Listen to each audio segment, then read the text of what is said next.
Hello students, hi, welcome back to my channel learning with Divya. कैसे हैं आप सब स्टूडेंट्स। आज हम करेंगे बाल विकास से संबंधित प्रश्नों को। ये जो प्रश्न है बाल विकास के, ये भी आपके अभी लेटेस्ट जो HTET का पेपर हुआ है उसमें पूछे गए हैं। तो उन्हीं सारे प्रश्नों को आज मैं आपको यहाँ कराऊंगी। थोड़ा सा डिफरेंस है यहाँ के जो प्रश्न हैं और जो हमारे यूपी टीजीटी में प्रश्न पूछे जाते हैं। यूपी टीजीटी या पीजीटी की अगर हम बात करें, अगर हम specially TGT PGT home science की बात कर रहे हैं, तो हमें पता है हमारी एक ब्रांच है जिसका नाम है बाल विकास। ठीक है, उसमें जो बाल विकास का सिलेबस है वो आपके prenatal development and postnatal development पे ज्यादा आधारित है ना। मतलब गर्भकालीन जो आपके समय है, गर्भावस्था का जो समय है और उसके बाद का जो समय है, वहां से ज्यादा प्रश्न आपसे बच्चों पूछे जाते हैं। और आपसे डेवलपमेंट के जितने भी एस्पेक्ट हैं, जितने भी एरियाज हैं, like physical, social, mental, emotional, motor, यहाँ से प्रश्न ज्यादा आते हैं। आप देखते हैं, आपने सॉल्व भी किए होंगे PYQs। ग्रोथ एंड डेवलपमेंट से आता है वृद्धि, विकास, विकास के सिद्धांत, यहाँ से प्रश्न ज्यादातर पूछे जाते हैं। और 2-4 थ्योरी आपसे मानव विकास की पूछी जाती हैं, जैसे जीन पियाजे जी की बात कर लीजिए, सिगमंड फ्रॉइड की बात कर लीजिए। ये 2-4 आपसे पूछे जाते हैं। बट जब हम किसी भी स्टेट टेट की बात करते हैं, अगर हम यूपी टेट की बात करें, हरियाणा टेट की बात करें, या किसी भी अदर स्टेट की, बिहार टेट की बात करें, तो इसमें जो बाल विकास पूछा जाता है, जो टेट में पूछा जाता है, टीचर एलिजिबिलिटी टेस्ट में पूछा जाता है, इसका दायरा बहुत बड़ा होता है। इसमें आपके स्पेशली सारे पर्सनालिटी हो गया, आपकी थ्योरीज हो गई, जितनी पर्सनालिटी से जितने टेस्ट हो गए, इंटेलिजेंस है, इंटेलिजेंस की थ्योरी टेस्ट, मतलब इसका दायरा काफी बड़ा है। आपको पता है, आपने दिए भी होंगे स्टेट टेस्ट, बच्चों ने जिन्होंने बीएड किया तो स्पेशली दिया तो जरूर होगा। तो ऐसे ही जो आपके ये HTET हुआ है, इसमें भी आपके जो स्टूडेंट पूछे गए हैं बाल विकास के प्रश्न, इसमें जो दायरा है वो ज्यादा बड़ा है ना। और हाँ, कुछ बच्चे बहुत परेशान हैं कि हमें तो पता ही नहीं चला ये कब फॉर्म आ गया, कब पड़ गया। गृह विज्ञान के कुछ 30-40 प्रश्नों को देख के, 50 प्रश्नों को देख के, तो आपको मैं बता दूं, जिन बच्चों ने ये अभी दिया है पेपर, वो ये बता रहे हैं कि अभी उनका स्क्रीनिंग टेस्ट होगा और 5 सब्जेक्ट्स का दोबारा आई थिंक उनका रिटन टेस्ट होगा। मुझे तो पता नहीं है, लेकिन एक स्टूडेंट मुझे बता रही थी कि मैम अभी स्क्रीनिंग होगा, वो बहुत हार्ड होगा। ठीक है, ये तो केवल आप जैसे टेट और CTET और सुपर टेट हार्ड होता है ना, जैसे जिन्होंने कभी दिया हो, टेट और CTET आप देते हैं, वो केवल एक आपको एलिजिबिलिटी दिला देता है कि हाँ भाई आप पास हो गए। उन्हें भी पास करना इजी नहीं है, मैं ये नहीं बोल रही हूँ, बट वो एक एलिजिबिलिटी टेस्ट है ना। उससे आपको डायरेक्ट जॉब नहीं मिल रही है। जॉब के लिए आपको दूसरा टेस्ट देना पड़ेगा, जैसे आप अपना TGT PGT का दोगे। तो अब जो हो गया सो हो गया, उसको लेकर के रोने और परेशान होने से तो अच्छा है कि आप अपनी जो अभी लेटेस्ट जिसमें आपने फॉर्म डाला हुआ है उस पर ज्यादा फोकस करिए। ओके, तो चलिए स्टार्ट कर लेते हैं स्टूडेंट। बाल विकास के कुछ हम प्रश्नों को देखेंगे, ये अभी पूछे गए प्रश्न है और आप सब मेरे साथ इसका आंसर करेंगे। चलिए, फर्स्ट आपके सामने क्वेश्चन है आपकी स्क्रीन पर। Let's start the topic. सभी बच्चे जो हैं लाइक, सब्सक्राइब एंड शेयर कर देंगे और लाइव चैट में मेरे साथ कनेक्ट हो जाएंगे। पहला प्रश्न है, अभिप्रेरणा के आवश्यकता अनुक्रम सिद्धांत का प्रतिपादन किसने किया? Who propounded the need of hierarchy theory of motivation? बताइए, आंसर करिए फटाफट से। नीड्स का, आवश्यकता का पदानुक्रम सिद्धांत आपके किसके द्वारा दिया गया? किसने दिया इस सिद्धांत को? बिल्कुल, बहुत तेजी के साथ आंसर आना चाहिए और बहुत तेजी के साथ आंसर आपका आ भी रहा है। इसका आंसर हो जाएगा आपके अब्राहम मैस्लो। अब्राहम मैस्लो ने जो है आपके हायरार्की ऑफ नीड्स दी है, जिसमें इन्होंने 5 चीजों के बारे में बात करी है। सबसे नीचे आपके आ जाते हैं, क्या आ जाती है? फिजिकल नीड्स, आपकी रोटी कपड़ा मकान, है ना। फिर आपकी सेफ्टी नीड्स आती हैं, आपको सुरक्षा चाहिए, है ना। फिर आपको क्या चाहिए? लव एंड बिलोंगिंगनेस आता है, अब आप प्यार, रिश्ते, परिवार, नातेदारी बनाएंगे। फिर आपको सेल्फ रेस्पेक्ट चाहिए, आप अपने आत्मसम्मान के लिए नौकरी वगैरह जो भी कुछ है आप करते हो। और उसके ऊपर, सबसे ऊपर आपके होता है सेल्फ एक्चुअलाइजेशन, जो कि सबसे टॉप मोस्ट पर होता है। आवश्यकताएं सबसे पहले हमारी क्या है? हमें भाई रोटी मिल जाए, पानी मिल जाए, फिर हमको रहने के लिए मकान मिल जाए, फिर हमारा परिवार, रिश्तेदारी, नातेदारी, है ना, फिर हम खुद, उसके बाद तो हम अपने से परे हो जाते हैं। तो यही आवश्यकता का पदानुक्रम सिद्धांत है, जो कि अब्राहम मैस्लो ने दिया है। चलिए नेक्स्ट देखते हैं स्टूडेंट्स। क्वेश्चन नंबर 2 है आपके सामने। निम्नलिखित में से कौन सी व्यक्तित्व की, पर्सनालिटी को असेस करने का प्रक्षेपी विधि नहीं है? Which of the following is not a projective technique of personality assessment? अब ये जो प्रश्न है ना, ये स्पेशली आपको जो आप स्टेट टेट देते हैं तब आपको देखने के लिए मिलते हैं, ये आपको यूपी टीजीटी में देखने के लिए नहीं मिलेगा। आई थिंक मैंने भी PYQ सॉल्व करे हैं, मुझे ऐसा कुछ भी नहीं मिला वहां पर देखने के लिए, है ना। तो इस तरीके से क्वेश्चन अधिकतर नहीं पूछे जाते हैं यूपी टीजीटी पीजीटी में। लेकिन ठीक है, हम सॉल्व कर लेते हैं। तो बताइए प्रोजेक्टिव टेक्निक क्या है पर्सनैलिटी को आपके असेस करने की? इसमें से नहीं है, नॉट पूछी है, तो बताइए कौन सी हो जाएगी? बिल्कुल आपके सोशियोमेट्री नहीं है, जबकि शब्द साहचर्य, वाक्य पूर्ति, वर्णन गति, word association, sentence completion, expressive movement, ये सब आपके पर्सनैलिटी को असेस करने के प्रोजेक्टिव टेक्निक्स हैं। चलिए एक क्वेश्चन मैं आपसे यहाँ पर पूछती हूँ, बताइए the term personality is derive from the dash word. Answer करिए, पर्सनैलिटी जो शब्द है वो कहाँ से आया है? आंसर करिए, और इसका मतलब क्या है? जल्दी जल्दी आंसर कर दीजिए मुझे। The term personality is derived from the Latin word persona, Latin word persona, which means to mask, which means to mask। मतलब जो पर्सनालिटी है वो कहाँ से आया है? लैटिन भाषा के शब्द पर्सोना से आया है। इसका मतलब होता है मुखौटा, ठीक है। व्यक्तित्व जो है अपने ऊपर मुखौटे लगा के घूमते हैं। जरूरी नहीं है जो आदमी जिसके विचार, जिसकी सोच आपके सामने जैसी हो वो असल जिंदगी में भी वैसा ही हो, तो उसे हम बोलते हैं पर्सनैलिटी। केवल एक बाहर से एक आदमी को देख करके आप वो ये नहीं कह सकते कि ये इसकी पर्सनैलिटी है। उसके बोलने का तरीका, उसकी सोच, उसकी विचार, उसकी वैल्यूज, उसके नॉर्म्स, उन सब को मिला करके बनती है एक व्यक्ति की पर्सनैलिटी, जिसे आप बोलते हैं व्यक्तित्व। क्लियर है? नेक्स्ट देखिए, क्वेश्चन नंबर 3 का आंसर करेंगे। विच of the following is not an extrinsic motive? बताइए निम्नलिखित में से कौन सा एक बाह्य अभिप्रेरणा का या बाह्य अभिप्रेरक नहीं है? अभिप्रेरणा दो प्रकार से होती है। एक तो आप आंतरिक रूप से अभिप्रेरित हैं, आपको टीजीटी पास करनी है, नौकरी हमको लेनी ही लेनी है, हम आंतरिक रूप से अभिप्रेरित हैं।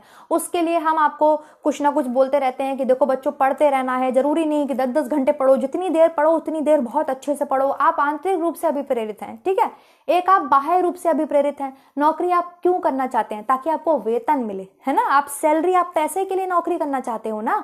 और क्यों आदमी नौकरी करना चाहता है? कोई खुशी के लिए तो नौकरी करना चाहता नहीं। कौन नहीं चाहता है अपने घर में बैठ के खाना पीना, चैन से अपनी जिंदगी को बिताना? हर आदमी को पैसा चाहिए, नौकरी इसीलिए तो चेक कर रहे हैं हम, तो बिल्कुल, है ना। तो ट्रॉफी के लिए प्रतिस्पर्धा करना, बिल्कुल कंपटीशन में भाग क्यों लेते हैं? अरे हमें भी मेडल मिलेगा, हमें भी ट्रॉफी मिलेगी, तभी तो हम कंपटीशन में भाग लेते हैं।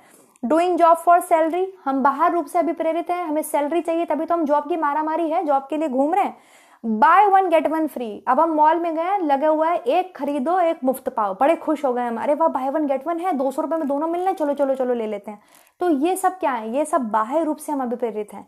जबकि आत्मसंतुष्टि हेतु समाज सेवा करना, बिल्कुल doing social service for self satisfaction, आपने समाज सेवा करी है अपने स्वयं की खुशी के लिए, ठीक है। अपने स्वयं की खुशी के लिए, स्वयं की संतुष्टि के लिए मैं आपको ह्यूमन एनाटॉमी पढ़ाती हूँ, क्योंकि मैं चाहती हूँ मेरा एक भी होम साइंस का बच्चा इसमें पीछे ना रह जाए। कोई भी लड़की ये ना कहे कि मुझे अनाटमी समझ में नहीं आती, ह्यूमन अनाटमी मुझे नहीं समझ में आता कि मैम ह्यूमन अनाटमी क्या है। अभी तो देखो कैसी ह्यूमन अनाटमी आपको समझ में आएगी, आप जीवन में भूलोगे नहीं। तो doing social service for self satisfaction, ये है आपके आत्मसंतुष्टि हेतु समाज सेवा करना, आपके बाह्य अभिप्रेरक नहीं है, ये आंतरिक अभिप्रेरक है। क्वेश्चन नंबर 4 बताइए students. Thematic apperception test is used to measure the dash of students. ये जो थीमेटिक आपके एप परसेप्शन टेस्ट है, प्रासंगिक अंतर्बोध परीक्षण है, ये विद्यार्थियों के किसके मापन हेतु उपयोग में लाया जाता है? आपकी बुद्धि को मापने के लिए, आपकी अभिक्षमताओं को मापने के लिए, आपकी अभिवृत्ति को मापने के लिए, आपके व्यक्तित्व को मापने के लिए। आंसर करेंगे सभी बच्चे। किसके लिए लाया जाता है? बिल्कुल ये पर्सनालिटी को टेस्ट करने का, पर्सनालिटी को बच्चों की टेस्ट करने का ये एक तरीका है, मेजर करने का एक ये टेस्ट है। नेक्स्ट देखिए क्वेश्चन नंबर 5, समायोजन के बारे में क्या चीज सही नहीं है? निम्नलिखित में से कौन सा कथन समायोजन के संदर्भ में सही नहीं है? आई होप आपको क्वेश्चन दिख रहा होगा बच्चों।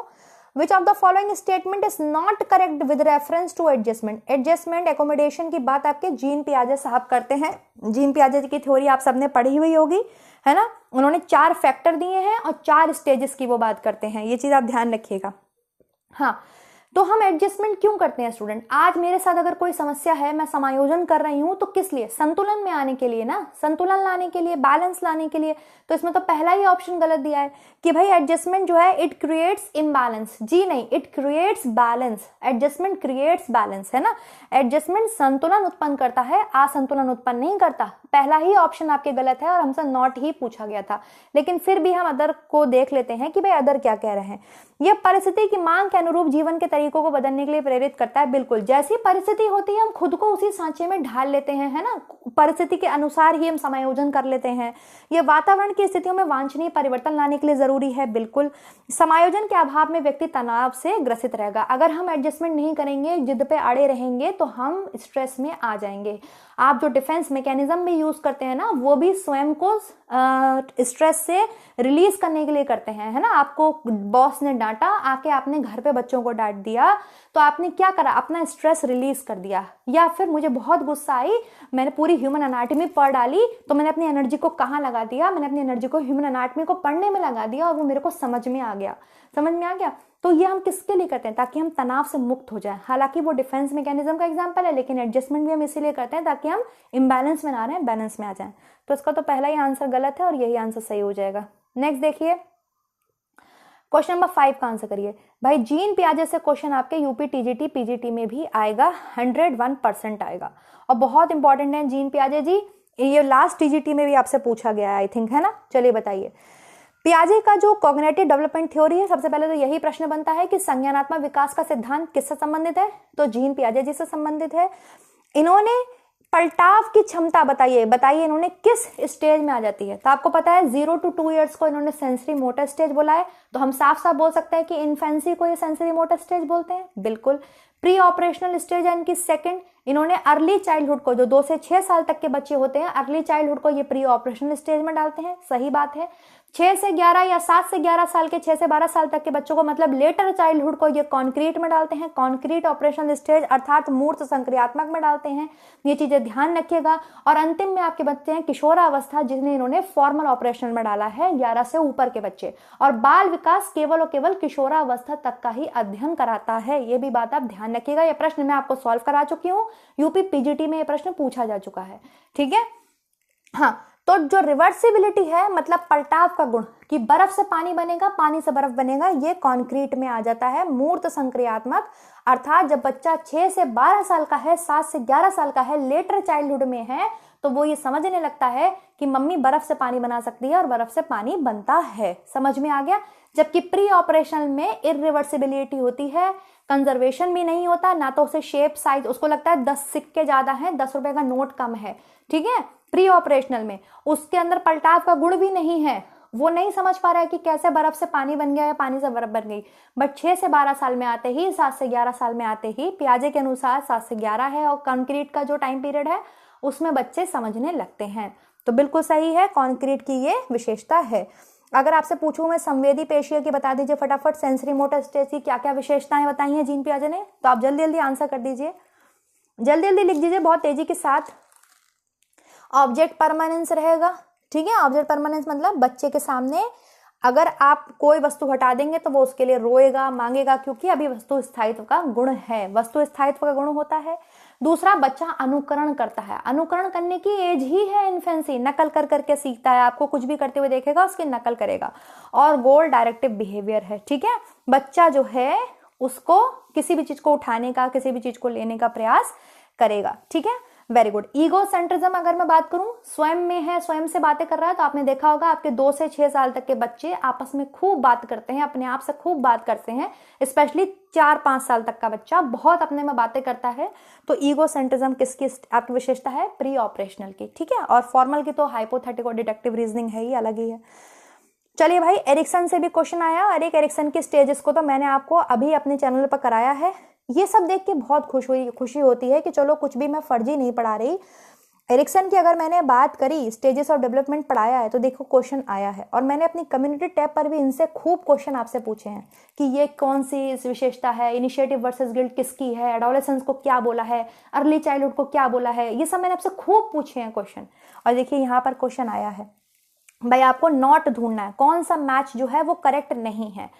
तो एरिक्सन की अगर हम बात करते हैं, एरिक्सन की 8 स्टेजेस हैं। इन्होंने जीवन की अवस्थाओं को 8 में बांटा है, ठीक है। पूरे जीवन को 8 अवस्थाओं में बांटा है, जिसमें सबसे पहले इनकी है ट्रस्ट वर्सेस मिसट्रस्ट, विश्वास बनाम अविश्वास, ट्रस्ट वर्सेस मिसट्रस्ट। जबकि तीसरा गलत हो गया। Autonomous versus shame and doubt आपकी स्टेज 1 नहीं है, स्टेज 2 है, स्टेज 2 है। इन्होंने जो शैशवावस्था हम बोल सकते हैं, जो इन्फेंट है, उन्हें बताया है ट्रस्ट वर्सेस मिसट्रस्ट। एरिक्सन ने प्री जो आपके होते हैं अर्ली चाइल्डहुड 2 से 6 साल तक के बच्चों को 2 स्टेजेस में डिवाइडेड करा है। ये बात ध्यान रखिएगा। अर्ली चाइल्डहुड की इन्होंने 2 विशेषताएं बताई हैं। कौन कौन सी है? Autonomous versus shame and doubt, ठीक, स्वायत्ता बनाम लज्जा एवं शक, जो शक होता है। और जो दूसरी है, इन्होंने जो दूसरी स्टेज बताई है अर्ली चाइल्डहुड में, वो है आपके ये वाली इनिशिएटिव वर्सेस गिल्ट। ये स्टेज नंबर 3 है। उत्तर बाल्यावस्था को Erik Erikson industry versus inferiority बताते हैं। क्या बताते हैं? इंडस्ट्री वर्सेस इंफीरियोरिटी, अध्यावास बनाम हीनता। और किशोरावस्था को एरिक एरिक्सन ने जानी जाती है, इनकी मनोसामाजिक सिद्धांत को इस वजह से जाना जाता है, आइडेंटिटी क्राइसिस बताया है। Identity crisis versus role confusion, है ना? सबका रिवीजन हो रहा होगा। स्टेज 5 अर्थात किशोरावस्था, एडोलेसेंस, ठीक है। तो भाई यहाँ पे ये गलत है, बिल्कुल सही आंसर लगाया है मेरे स्टूडेंट ने। Autonomous versus shame and doubt जो है वो स्टेज 1 नहीं है बल्कि स्टेज 2 है। नेक्स्ट देखिए, निम्नलिखित में से कौन सा तत्व स्किनर से संबंधित नहीं है? स्किनर के ऑपरेंट कंडीशनिंग थ्योरी से संबंधित नहीं है। अब स्किनर मैंने नहीं पढ़ाए हैं क्योंकि टीजीटी पीजीटी में आते नहीं है, तो आप जो लोग जो टेट की तैयारी कराते हैं उस चैनल पर जाके के आप अच्छे से पढ़ सकते हैं, है ना। फिलहाल आपके डिस्क्रिमिनेशन की बात नहीं करते स्किनर भी, पुनर्वलन की खूब बात करते हैं, स्पॉन्टेनियस रिकवरी की बात करते हैं, एक्सटेंशन की बात करते हैं, डिस्क्रिमिनेशन की बात स्किनर नहीं करते, ठीक है। नेक्स्ट देखिए, अभिवृत्ति के बारे में क्या चीज करेक्ट नहीं है? बताइए। एटीट्यूड्स के बारे में क्या चीज इसमें से करेक्ट नहीं है? Attitude has motivational affective characteristics. अभिवृत्ति में आपके अभिप्रेरणात्मक प्राभोत्पादक विशेषता पाई जाती है। अभिवृत्ति पूर्णतः सकारात्मक से पूर्णतः नकारात्मक हो सकती है। अभिवृत्ति में व्यक्ति वस्तु संबंध पाया जाता है। अभिवृत्ति जन्मजात व अर्जित दोनों होते हैं। आंसर बताइए कौन सा सही नहीं होगा, जल्दी जल्दी बताइए।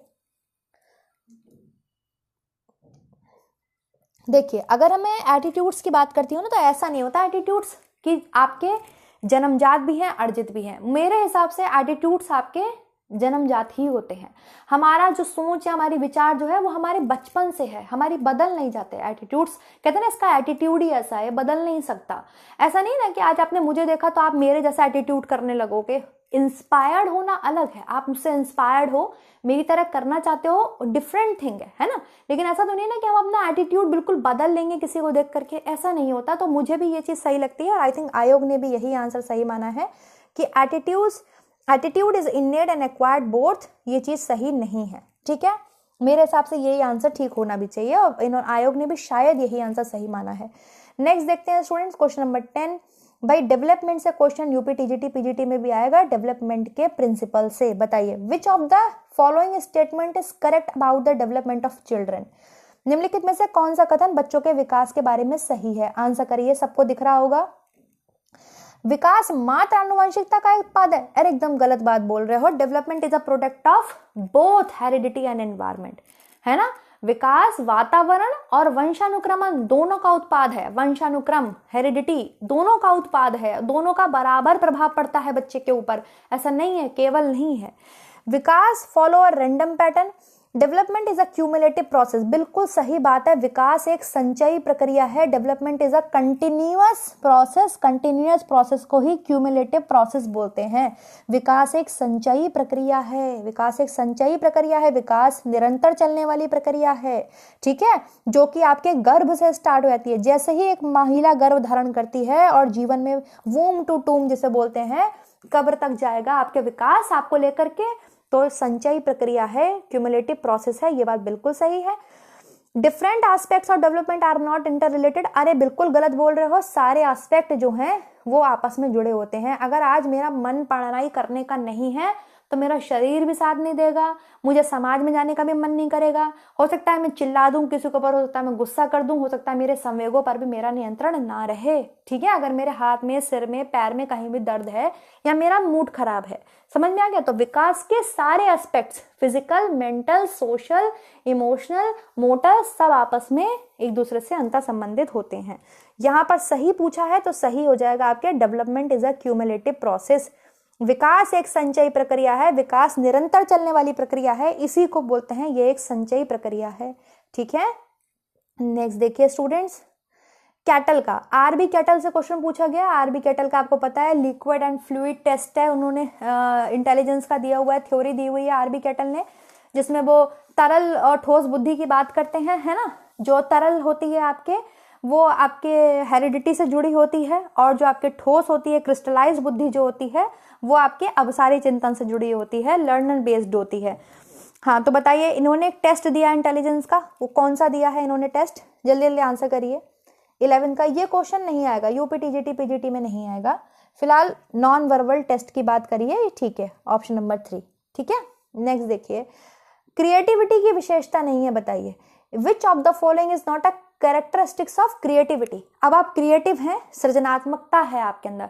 What is the meaning of creativity? Creativity मतलब आप कुछ नया कर रहे हो, जैसे आप इनोवेटर्स को बोलते हो ना, innovators are creative. For example Ratan Tata ji, Ratan Tata is a creative person. उन्होंने एक नैनो बनाई, इनोवेट किया नैनो कार को, वो क्रिएटिव पर्सन है। तो वो उनकी ओरिजिनल आइडियाज थे, ओरिजिनलिटी थी। आप किसी को कॉपी कर करके छाप रहे हो, खुद को क्रिएटिव बोल रहे हो, तो क्रिएटिव थोड़ी हो।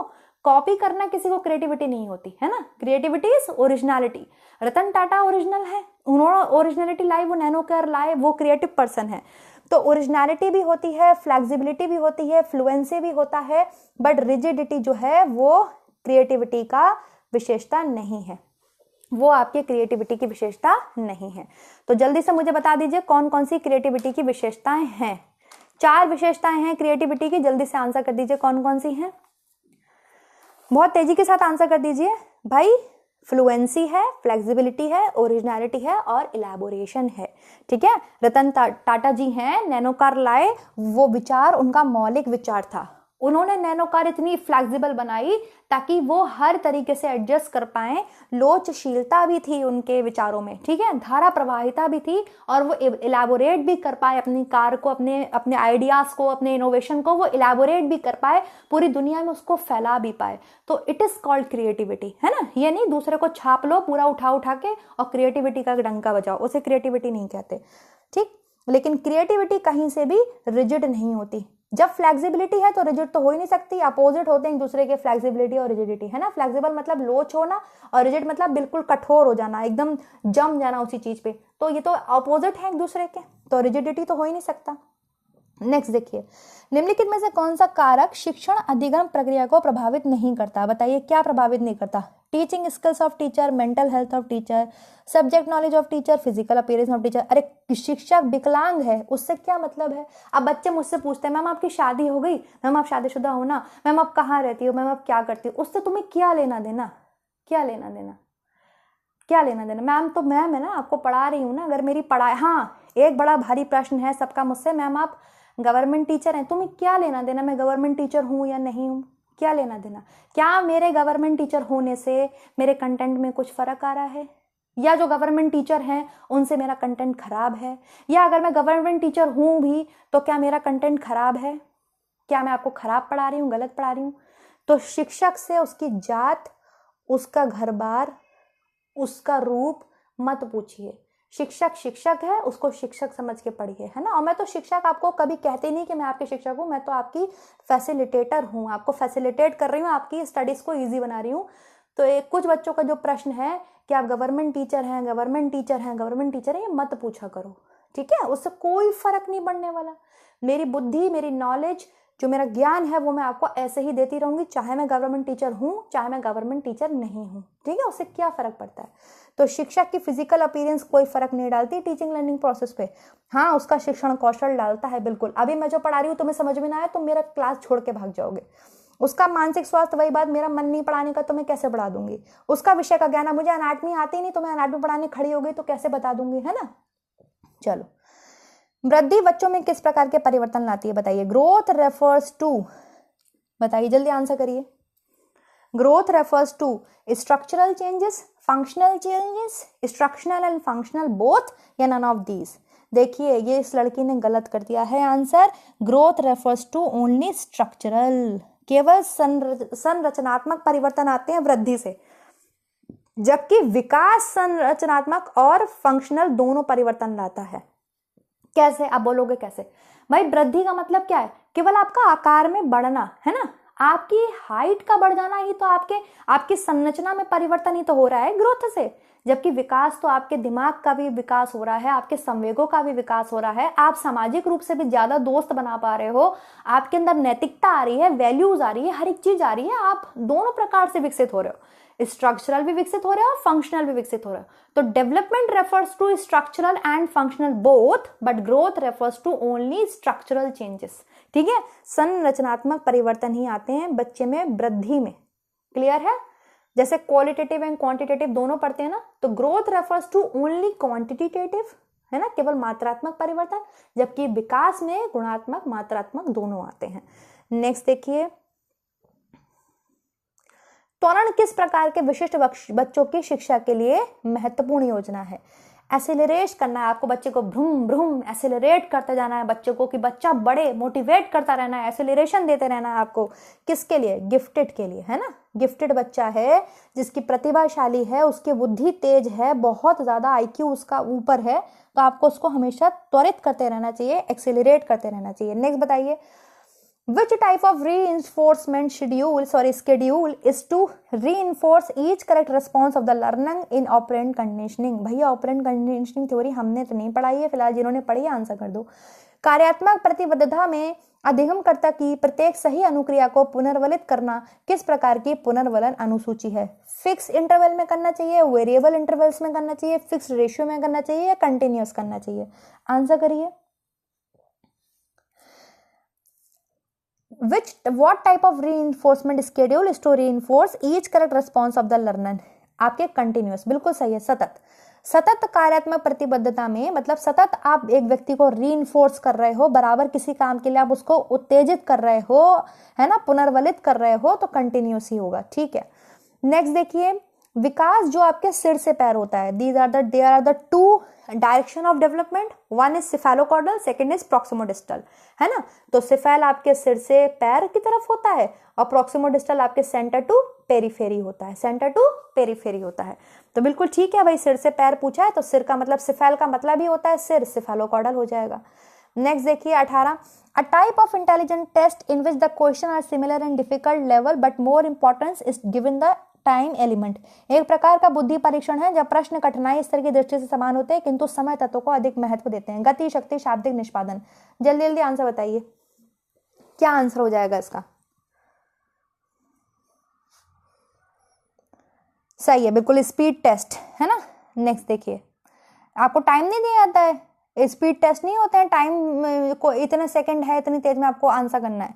19 बताइए, निम्नलिखित में से कौन सी व्यक्तित्व आकलन की सब्जेक्टिव मेथड नहीं है? उधर प्रोजेक्टिव पूछे थे, आप बताओ सब्जेक्टिव नहीं है, तो ऑब्वियसली वर्ड एसोसिएशन नहीं होगा। कितने बढ़िया क्वेश्चन पूछे हैं, वहां जब वर्ड एसोसिएशन आपके प्रोजेक्टिव हो गया तो सब्जेक्टिव कैसे हो जाएगा? बहुत बढ़िया आंसर किया है, एकदम दिमाग लगाने वाला क्वेश्चन था। वहां जब पूछ चुके हैं वर्ड एसोसिएशन को तो वो तुम्हारे सब्जेक्टिव में कैसे आ गया? नेक्स्ट देखिए, क्वेश्चन नंबर 20, मीनल जो है बुद्धि में औसत है, क्रिएटिविटी में निम्न है, समायोजन में उसका उच्च स्तरीय है। यह उदाहरण है कैसा? मीनल इज एवरेज है इंटेलिजेंस में, low in creativity but high level in adjustment. This is an example of inter individual differences, intra individual differences, observable या एक्सपेक्टेड डिफरेंसेस। बताइए, आंसर करिए। हाँ, अंतः व्यक्तिगत विभिन्नताओं का इंट्रा इंडिविजुअल डिफरेंसेस है, ठीक है, बिल्कुल सही है। नेक्स्ट बताइए, ब्रूनर की बताइए। ब्रूनर जो है, which type of curriculum did Bruner suggest to follow for the cognitive development of children? Bruner ने बच्चों के लिए संज्ञानात्मक विकास के लिए किस प्रकार के पाठ्यक्रम का सुझाव दिया है? समावेशी, विशिष्ट, स्पाइरल मतलब सर्पिल, या इंटीग्रेटेड? कौन सा ब्रूनर सजेस्ट करते हैं? हाँ भाई, स्पाइरल ही करते हैं, सर्पिल पाठ्यक्रम को ही वो सजेस्ट करते हैं, है ना, ब्रूनर। नेक्स्ट बताइए, विकास के सामाजिक सांस्कृतिक सिद्धांत को किसने दिया? सोशियो कल्चर थ्योरी किसने दी है विकास की? सबको पता है, सोशियो कल्चर थ्योरी किसने दी है विकास की? वाइगोस्की ने दी है। हालांकि वाइगोस्की यूपी टीजीटी पीजीटी में नहीं पूछे जाते, नेट में पूछे जाते हैं। नेक्स्ट बताइए, यह what is the mechanism called through which a child tries to change his own ego to that of someone else? वह मनोरचना क्या कहलाती है? डिफेंस मैकेनिज्म से आया है क्वेश्चन, जिसके द्वारा बालक अपने स्वयं के अहम को किसी अन्य व्यक्ति के अनुरूप परिवर्तित करने का प्रयास करता है। इसे आप आइडेंटिफिकेशन कहेंगे, रैशनलाइजेशन कहेंगे, सब्लिमेशन कहेंगे, प्रोजेक्शन कहेंगे? बताइए क्या बोलेंगे इसे आप? बिल्कुल सही आंसर लगाया, इसे आप आइडेंटिफिकेशन कहेंगे। ठीक है, अपने स्वयं के अहम को किसी अन्य व्यक्ति के अनुरूप परिवर्तित करने का प्रयास कर रहा है, मतलब अपनी आइडेंटिटी ही चेंज करने का प्रयास कर रहा है, इसे हम आइडेंटिफिकेशन कहेंगे, तदात्मीकरण कहेंगे। ठीक है, नेक्स्ट बताइए, निम्नलिखित में से कौन सा घटक गिलफोर्ड के बुद्धि संरचना मॉडल का अंश नहीं है? जेपी गिलफोर्ड का नाम सबने सुना होगा, बताइए। उनके स्ट्रक्चर नहीं है। Operational, conditioning, content and product. Operation भी है, कंटेंट भी है, प्रोडक्ट भी है, बट कॉग्निशन नहीं है ना। 180 कारक हो गए ना अब तो गिलफर्ड के, 180 हो गए ना। संज्ञान नहीं है, संक्रिया, विषय वस्तु, उत्पाद है। बिल्कुल। 25 का आंसर दीजिए। Who propounded the triarchic theory of intelligence? बुद्धि का त्रिस्तरीय सिद्धांत किसने दिया? बुद्धि का एक स्तरीय तो अल्फ्रेड बिने ने दिया है, द्विस्तरीय त्रिस्तरीय आपके स्टर्नबर्ग ने दिया है ना। बिल्कुल ठीक है। नेक्स्ट बताइए, ब्रोनफेयर-बर्नर, जिन्हें यूरी ब्रोनफेयर-बर्नर भी बोलते हैं, इन्होंने आपके वही कौन सा सिद्धांत दिया है? Bio ecological model theory. ठीक लिखा है, ये लिखा तो है। जैव पारिस्थितिकी मॉडल दिया है, इसमें परिवार और विद्यालय किस पर्यावरण तंत्र के उदाहरण है? मतलब ये बोलते हैं कि एक ये इंडिविजुअल है, इसके बाहर एक सिस्टम है, फिर इसके बाहर एक सिस्टम है, फिर इसके बाहर एक सिस्टम है। इस तरीके से इन्होंने एक थ्योरी दी है, जिसको आप बोलते हैं यूरी ब्रोनफेयर-बर्नर की इकोलॉजिकल मॉडल थ्योरी, है ना। तो बताइए, इंडिविजुअल के बाहर सबसे पहले क्या होते हैं? माइक्रो में कौन आता है? सबसे पहले उसके डायरेक्ट जिससे वो लिंक होता है, अपने परिवार से, अपने टीचर से, अपने दोस्तों से। फिर बाहर फैमिली का इंटरेक्शन, जिससे आपके परिवार और विद्यालय आ जाता है। किसमें आ जाएगा आपके? तो माइक्रो में ही आएगा, एकदम ठीक बात है, माइक्रो में ही आएगा। अभी हम बता चुके हैं, माइक्रो में ही आएगा ना। ये जो सिस्टम है माइक्रो तो है, जिसमें इसका परिवार है, इसके टीचर्स हैं, मतलब स्कूल्स है, उसका विद्यालय है, सब माइक्रो में ही है। नेक्स्ट देखिए, निम्नलिखित कौन सा युग्म एक दूसरे से करेक्ट नहीं है? युग्म मिला दीजिए, कौन सा सही नहीं है? पियाजे, बंडूरा, एरिक्सन, वाइगोस्की। पियाजे जी ने संज्ञानात्मक विकास का सिद्धांत दिया है, हाँ जी दिया है। बंडूरा जी ने सोशल लर्निंग थ्योरी दी है, बिल्कुल हाँ जी दी है सोशल लर्निंग थ्योरी बंडूरा जी ने, है ना। एरिक एरिक्सन ने मनोसामाजिक सिद्धांत दिया है, बिल्कुल दिया है। वाइगोस्की जी ने जो है आपके नैतिक विकास सिद्धांत दिया है, बिल्कुल गलत बात है। नेक्स्ट देखिए, तो यही आंसर आपके क्या हो जाएगा? ठीक हो जाएगा। नेक्स्ट देखिए, निम्नलिखित में से कौन सी एक समायोजक व्यक्ति की विशेषता नहीं है? आंसर करिए। विच of the following is not the characteristics of well adjusted person? आप जो बहुत अच्छे से समायोजन कर सकता है, उसकी वो विशेषता नहीं है। अपनी क्षमताओं, सीमाओं के बारे में जागरूक बिल्कुल होगा। स्वयं और दूसरे को सम्मान करेगा, बिल्कुल। जो एडजस्ट पर्सन है, वेल एडजस्टेड, वो ऐसा करेगा। संतुलित आकांक्षाएं होंगे, बैलेंस्ड एस्पायरेशंस होंगे, बिल्कुल। व्यवहार में अनमान्यता, क्या बोलेंगे इसे? अनमयता, रिजिडिटी इन बिहेवियर। अरे ऐसा कैसे हो सकता है? रिजिड थोड़ा होगा, उसका बिहेवियर तो बहुत फ्लेक्सिबल होगा, जो अच्छे से आपके वेल एडजस्टेड पर्सन होगा। तो चौथा ही गलत है। 29 देखिए, मानसिक स्वास्थ्य जो है आपके संपूर्ण व्यक्ति का पूर्ण और सामंजस्य पूर्ण कार्य है। मानसिक स्वास्थ्य की ये परिभाषा किसके द्वारा दी गई है? आंसर कर दो जल्दी से। ये डेफिनेशन किसने दी है? भैया ये डेफिनेशन आपके सही है, मुझे तो पता नहीं है, लेकिन इस बच्ची ने सही लगाया है, हेडफील्ड ने दी है। ठीक, लास्ट देखिए, आज का क्वेश्चन नंबर लास्ट, क्योंकि 30 ही आए थे तो 30 ही कराऊंगी ना। निम्नलिखित में से कौन आपके गेस्टाल्टवाद से संबंध नहीं है? तो आपको पता है स्कूल्स ऑफ साइकोलॉजी, मैंने ये चैप्टर पढ़ाया हुआ है आपको, स्कूल्स ऑफ साइकोलॉजी। तो कोहलर, कोफका, वर्दीमर, ये सब जो है आपके, बिल्कुल भाई ये गेस्टाल्टवाद से संबंधित हैं। क्रेशमर नहीं है, क्रेशमर आपके गेस्टाल्टवाद से संबंधित नहीं है। तो यही ऑप्शन आपके ठीक हो जाएगा। तो देखिए स्टूडेंट, कैसा रहा पेपर आप लोगों का, कितना आपका सही हुआ बता देना। बाकी थोड़ा यूपीटीजीटी में मैंने आपको बराबर बता दिया है।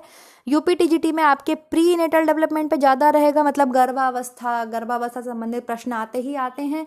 और बच्चे से, जैसे उसका सिर का अनुपात है, 6 महीने पे कितना वजन हो जाएगा, 1 साल पे कितना वजन हो जाएगा, ये कुछ फिक्स्ड क्वेश्चन है, ये उनके रिपीट होते ही रहते हैं।